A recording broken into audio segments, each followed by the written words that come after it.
What did she have? She had 2 boils. Glorified boils at 14,000 plus each is what they average. But they were from the bloodstream just like the soldier's boils were from the bloodstream. We took his system and cleaned it up and got the toxic poison out of him. The boils couldn't survive without the poisons. And that's the key. The cancers cannot survive with a clean bloodstream. And now let me tell you what the lady had to for the rest of her story.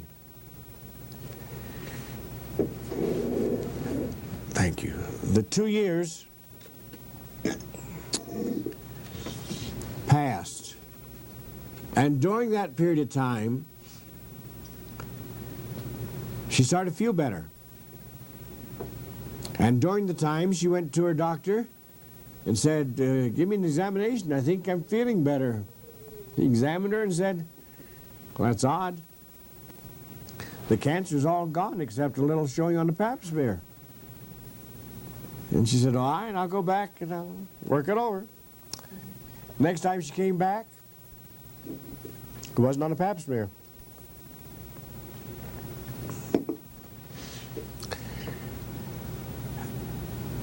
Then she found she was completely healed. Completely healed. And how did she get healed? I asked her. I was the nosy one now. She wasn't bothering me at all. I was now bothering her.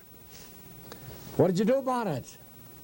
Well, she said, when I got home, after I had been told that they were going to remove most of my organs, I sat down and I knew there was something wrong, but I didn't know what it was because I know nothing about medicine. I know nothing about foods, herbs, or anything. And she said, you know, the good Lord talked to me. He just told me I wasn't eating right. She said I had that much information. I wasn't eating right. And so she said, I changed my diet. Oh, what did you do? And she said, well, I ate fruits, vegetables, grains, nuts, and seeds. As many raw as possible. And the rest were low heated or pre-soaked. Took me 40 years to get this through my thick skull. 40 years, and the Lord told her now. And I thought, gee, where's there any justice here? I'd work my tail off, and she gets it just accidentally. Or was it? No, she asked with faith. She had enough love in her heart that she knew she was going to get an answer, and she got it. And she got a beautiful answer. One that is so simple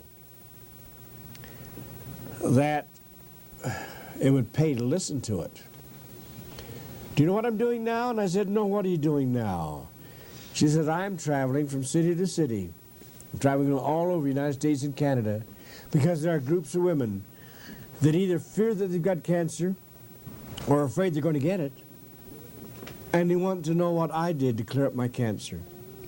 And I'm telling them about using fruits, vegetables, grains, nuts, and seeds.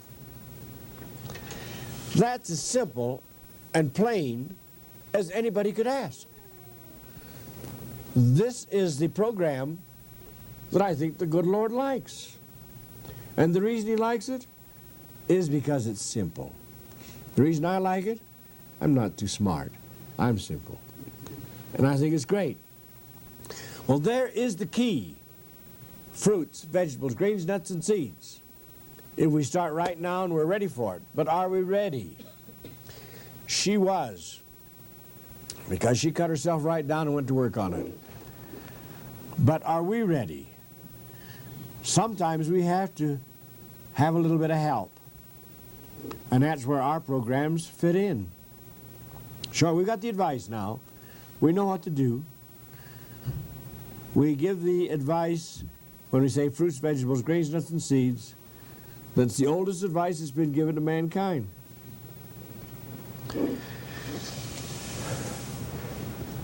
Each of you need transportation. You may need a cheap car or an expensive car. You may get a Volkswagen or you may get a Rolls Royce. But whatever you get, you're absolutely stupid if you don't ask for the instruction manual. That instruction manual will tell you the type of fuel to use, the SE oil to use. It'll tell you how to take care of it inside and outside, so that car will operate smoothly over a long period of time, so that not only you're happy with it, but the people who sold it to you will have lots of recommendations coming in because you got a car that's lasted a long while. So you've got to have an instruction manual. Where do we get ours? We have an instruction manual. We don't have an automobile, but we have a vehicle. And this vehicle is more accurately built and a better piece of equipment by far than anything else that's on earth today. This vehicle is built to last 1,000 years. Did you get that? 1,000 years. This vehicle is completely computerized. It is so well built that it can operate on its own. It was given half a chance. It is equipped with a brain that it would take 15 or 16 rooms this size to hold enough computer equipment to do what one brain can do. That's how great that brain is. And that's all equipped in this vehicle. If you don't believe this is good, every little bit of it's good. It has a built-in plumbing system. And that plumbing system is so delicate that you can take the circular or the system running through the very small lines that carry the liquid and pinch them in two with your fingernails. They're that soft and that delicate. And yet, do you know by the time a person reaches 70 years of age and has drank as much water as they should or as much liquid, enough to run through 3 large railroad tank cars. And that's a lot of water. Hundreds of thousands of gallons go through this body. And those little delicate tubes are just as good, if the body's been taken care of, at 1,000 years as they were when they were first put in.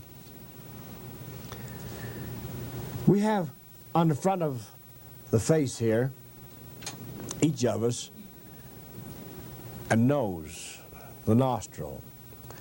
And they're all about the same length, about 2 inches, give or take nationality. And we don't think much about it. It's just something to breathe through. If some of you had gone on some of my house calls in some of the cities where I've been, Great Falls, where it got bitterly cold, or in Evanston, Wyoming, where it got 40, 45, 50 below zero, and you'd gone out on a house call with me, and you took a great big deep breath of that icy cold air through the mouth, you could fall over dead because the lungs could be frozen now, that quickly, because they can't accommodate that cold temperature. But you breathe through the nose, 2 inches, that quickly you take a deep breath through the nose, and it changes from 45 below zero, right there at the bottom of the nose, to 98.6 at the top of the nose. 45 below to 98.6 above. That quickly. And it's perfect for you to breathe. Or if you go into a burning building, 500 degrees. Through the mouth, you burn that lung out, burn it right out. That's where so many people die. But if they breathe through the nose, and at 2 inches, it is changed from 500 above to 98.6. That quickly. If you don't think deity is connected with this, or if you think you're smart enough you can build a nose that good, you write deity under your name. We have got superior beings. I have worked with atheists who say, yeah, I just happened. Holy cow. It just happened to be nuts. Here we have got an entire body that is so beautifully built and so delicate and so intricate and so marvelous. Why shouldn't we follow the instruction manual for the vehicle? And where is our instruction manual? It's the Scriptures, you bet. The old Scriptures and the new Scriptures. And when anybody speaketh from the Lord, and you know that's where it comes from, that's some of the newest of the new Scriptures. We've lost a lot of ours. As you know, the Bible isn't what it originally was. But we used to have the Book of Herbs. And the Book of Herbs was one of the greats in the Bible. We miss it. One day it will be established again. But in our latter-day Scriptures, we're given these instructions and some of the information that was lost in the Book of Herbs. And one of the things that we have got to stop and think about is the fact that it tells us the very types of foods that we eat and where we're going to get them. Let's go to Genesis chapter 1, 29 and 30. It says, and the Lord's speaking now. He's the one that built this vehicle.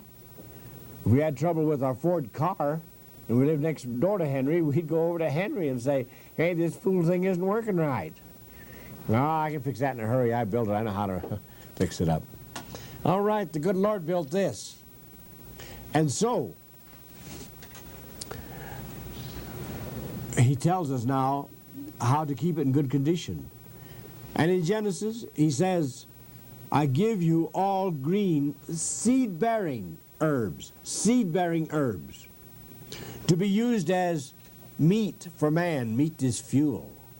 Meat for man, and meat for the beasts of the fields. He even goes way back when the lamb will lie down with the lion part. But he tells us the whole thing. It's right there for us. And what are seed-bearing herbs? The herb, actually, as you'll be learning in the classes that we have, ranges from the smallest microscopic herb that is hard to detect to the largest mustard tree or sequoia tree. These are all seed-bearing. And many of these seeds look so much alike that it's hard to tell what type of plant it is. The seed from the mustard tree is a tiny little seed, extremely small. And yet the mustard seed grows, develops into the largest tree known on earth today. The mustard tree is an ancient from the Asian area, and it's one of the largest trees. But it all comes from the seed. And what comes around the seed? Something to nourish it, something to take care of it and sustain it. And so around each one is the fruit, the vegetable, the grain, the nut, or the seed. And that'll also nourish or sustain us. And it's there for us to use. The herbs are divided down the middle On this side we have the nutritional herbs. On this side we have the medicinal herbs. Ezekiel tells us of this. Ezekiel 47:12 says, "And the fruit of the tree shall be for meat, and the leaf thereof for medicine." He's trying to tell us that if we eat the fruits, we can live 1,000 years. And if we don't, some herb doctor had to mix up a batch of leaves. Straighten us out. And this is the truth. It works just this way. The fruit of the tree itself will sustain us, providing, now catch this, that we eat the fruit properly. That's one of the keys in the New Scriptures that was in the herb book, Book of Herbs. Every herb in its wholesome state. Get that word, wholesome. One of the most terrific words that's ever been put in the English language, wholesome. When you look it up in Webster's Unabridged, it says, wholesome means with the life therein, as in its original state, with the life therein. All right, how are we going to get long life? By eating live food. And live food is the key of keys. And live food is why we're here to learn how to get long life. When I say 1,000 years, you think I'm doing it tongue-in-cheek, I know. But I'm not. From the time of Adam down to Noah, men lived 800, 900. Methuselah, 969 years. Right up to that 1,000-year mark. And what did they eat? From the time of Adam down to Noah, there was no history of meat eating. There was no history whatsoever. And if you don't believe in the Scriptures, if you happen to be atheistic, get a historian. Get Josephus. And if you read Josephus, you'll find he isn't as scriptural as many of the other readings. He's kind of a hard-headed historian. And he will tell you that same story from Adam down to Noah. There is no history of meat eating. And the history of meat eating started at the time that the flood had washed the ark over to Mount Ararat. And after they had been living there for the 40 days, the ark landed on Mount Ararat, and when it landed in the sterile area, sea-washed, no vegetation. Now in our own latter-day Scripture, I happen to be a Mormon, and it says there very plainly, meat is to be used during times of, get this, cold, winter, and famine. Now, it wasn't cold or it wasn't winter, but it was famine. They had no vegetation. They had to eat meat. Well, the Lord wrote the book in the first place, and so when the time for the plague comes out, which it was now with Noah there and his group, he had warned them to put 2 of the unclean animals on board ship, but to put 7 of the clean. And why 7 of the clean? Because the good Lord knew that they were going to land in the sterile area. And they would have to turn to meat to eat. And so they did. And they had the 7 of the clean. They started to work on them. And they enjoyed it. And in 3 generations, they got to a point where they were heavy meat eaters. Now you see, this is an interesting thing. Something happens to you when you start eating a certain type of materials of this type. Anything that is a strong drink or a strong food, that is habit forming. Anything that is strong. Well, meat happens to be a strong food, as is bread is a strong food. There are men who have killed other men to get a loaf of bread when they could have gotten something else, but they wanted bread. This particular principle now of strong food, they started eating the meats, they enjoyed it. And then they got to a point where, now this is a technical term, you'll have to check it out and look it up, but they got hooked. And when they got hooked, they had a hard time getting off, and that's why you and I still have a little meat, potato, and gravy running in our veins. It carried on down. And with red meat comes death. And this is one thing that we'll be giving to you straight.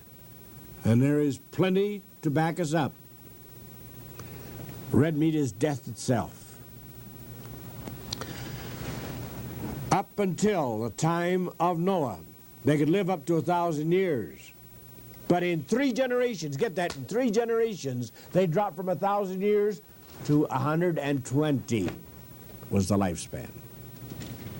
In 3 generations. Well, where does that fit us? They're dead and gone. Why worry about it? It tells us, though, in that same manual that we have started to use, or should use, for an instruction manual, it tells us that there's going to be another time when man will live 1,000 years. It's not today. I've had a rough time making my 10. We got her. But the principle that we're working on right now is the fact that we are told that if we live right, that man will live the age of a tree. A child will live 1,000 years. The lamb will lie down with the lion, the bear with the ox. The child will play at the cockatrice's den without being poisoned. And why? Because there will be no hate, there will be no poison, there will be nothing but love on the entire face of the earth. Love. And where will the love come? Not from constipation. We're going to get that word in once in a while because it's rather important. When you figure that 90% of all disease on the face of this earth stems from a lousy bowel. A bowel that is congested. 90%. All right, the lamb will lie down with the lion, and it says there'll be no, get this, there'll be no sickness. There'll be no death. If there be no sickness, I won't make the grade. All right. There will be no sickness. Why? Because we'll all be healthy. Well, what are we worrying about? That's not until the year 2000. That's a long ways off, 2000. Or is it? It's 1980 right now. That leaves us 20 years. 20 years. That's why we're with the Aquarian Age. We're the forerunners. We've got to warn and forewarn. We have got approximately, give or take, 20 years to do something about it, because at the end of 20 years from now, there will be one, statisticians say, 1 out of 10 still alive. 1 out of 10. The remainder won't make the grade. And the reason you won't make the grade? Because there will be wars and rumors of wars. There will be earthquakes and tidal waves. Those who live properly, whose bodies are clean, who are on a high vibration, will be prompted and told where to move and how to go and where to finish off at so they'll be safe. Yes. But those who live properly will be able to go out, as you, I hope every one of you will be able to go out among those that are on the skids going downhill rapidly during the plagues. And this is one of the times when we are looking toward, in 20 years, plagues that'll make the last one look like child's play. The last great plague that we had was influenza in 1918. 2 million people in the United States died of it. 20 million people on the face of the earth were wiped out. And that will be so insignificant. Because this goes back to the history of Joseph in Israel. Goes back to that 7-year time when there was death in every household. Black crepe hanging on the doors. And that's what it'll be here and in every country from border to border. Death. And death will be rampant. And there'll be black crepe hanging. But it'll only be in certain cases. If you have lived the law, if you are following the program as is taught now properly, you will have no fear. Because what is it that will get the other 9 people? Germs. They'll die of disease germs. And how about you? No respectable disease germ will stay around you. No, they go next door to live. You can make the grade. And this isn't easy. And this isn't done overnight. But it's there for us to do. I took very good care of myself while I was in the service. And though I saw many thousands of sick people, there wasn't a day but what every type of disease you could imagine was coming to me. I never got a sniffle. I never had any problems during the entire time I was in. Why? Because I kept my body in a perfect condition. A condition that we'll be teaching you about, wherein germs won't live around. This is the key.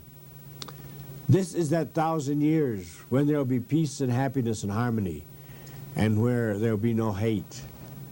And there will be no hate because we'll have healthy people. That's what our education here today is for, to see that we can not only help ourselves but many more. Down through life, there's only one thing that we can do that's beneficial, actually, and that is to help other people. And when they say thank you, it might be just with a look in the eye. It just might be a thank you. Or it might be that they, deep down inside, are so grateful. They know that you helped them. So that's where we are now on the helping end. And you don't have to worry. Being on the helping end, it's not going to be that expensive to you, because the good Lord will see that funds will come to you to help you help others. The human body has got to be cleaned, and cleaned perfectly, if we will attain that high vibration.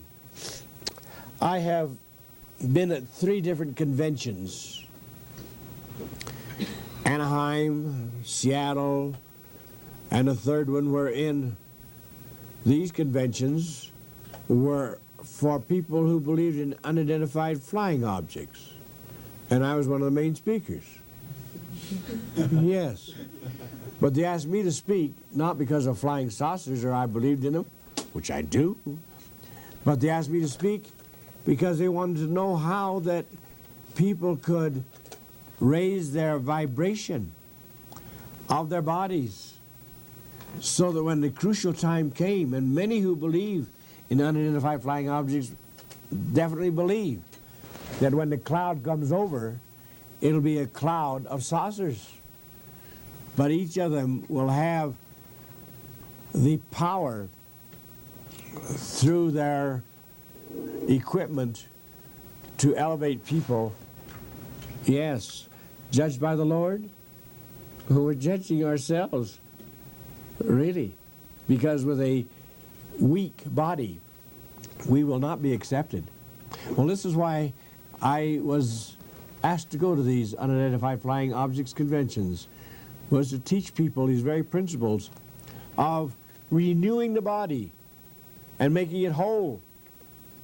and getting it to a point where the computerization would pick up those highly evolved individuals and save them, where the righteous will be gathered into a cloud and the wicked will burn as stubble.